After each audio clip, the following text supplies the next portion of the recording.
If yeast intimidates you, if bread has betrayed you before, or if you once made rolls that could double as paperweights, I've got you. Welcome back to my channel, where today we are making homemade buttery dinner rolls that are so soft, so fluffy, so buttery that you're gonna be the talk of every single family gathering. Today I'm also sharing my little proofing secret that cuts your rise time way down. Begin by activating the yeast. Sprinkle the yeast into your bowl and add the sugar. Sugar feeds the yeast and helps it wake up faster. When yeast eats sugar, it releases carbon dioxide, and that's what creates the fluffy texture in these homemade buttery dinner rolls. You're gonna wanna warm your milk to about bath water temperature, not lava. We are nurturing yeast, not traumatizing it. We're going to add the warm milk and whisk it in.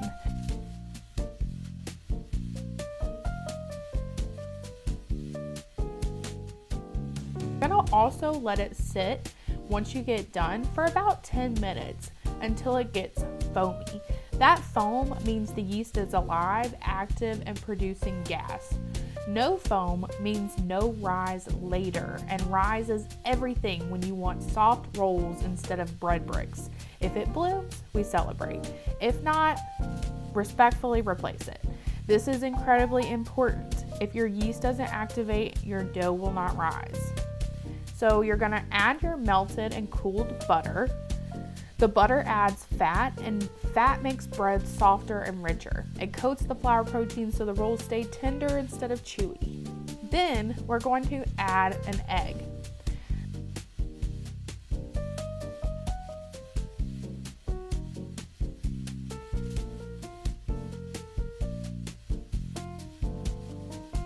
Stir it together until it's smooth and elegant, like it belongs on a lifestyle magazine cover. Next, you're going to whisk in your flour. You can use a measuring cup or a food scale, and I just used both here to show you that you can use both. You're also gonna add salt. Salt strengthens the gluten structure, which helps the rolls hold their shape. But if you use salted butter like I did, you don't need the extra salt. Now you're gonna wanna stir with a wooden spoon or use your stand mixer with a dough hook if you're feeling fancy. Once it comes together, it's time to knead. 8 to 10 minutes by hand or 5 to 7 minutes in a mixer should do the trick. BRB while I knead this dough. However, you can overwork the dough, so just pay attention to the consistency and place the dough back in the bowl when you're done. You're gonna cover that with a damp towel. Now, this is where most recipes say, let it rise for 1 or 2 hours. Well, this is where my secret comes in. Ta-da! You may have noticed this before, but I place my bowl on a warming pad, set it to low, and cover it with a towel. Yeast thrives in warmth. Too cold and it moves too slowly. Too hot and it dies. Once doubled in size, you're gonna punch it down gently. That's fun. If dough overproofs, the gluten stretches too far and collapses in the oven. If it underproofs, the rolls turn out to be dense and tight. Doubling it in size is the sweet spot. Divide it into 12 equal pieces and then roll them into smooth little balls and place them into a greased 9x13 baking dish.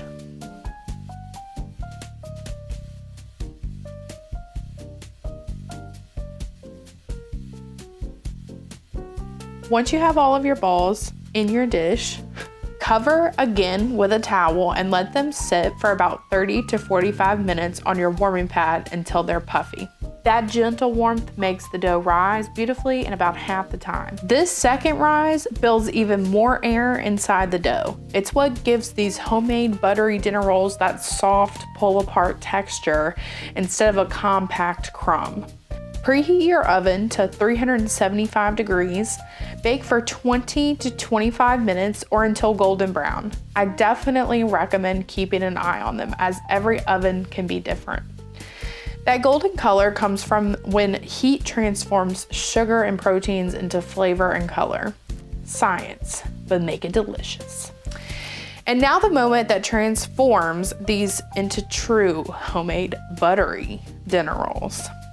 Brush the tops generously with melted butter. And yes, I did say generously.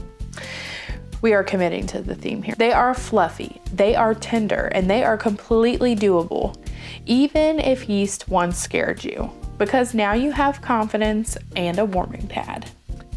When you pull one apart and see that soft, steamy interior, look at that. You will understand why my homemade buttery dinner rolls are undefeated. If this helped you feel less intimidated and more empowered in your kitchen, please go ahead and subscribe to my channel, because in my house, it's not about perfection, it's just about getting it done.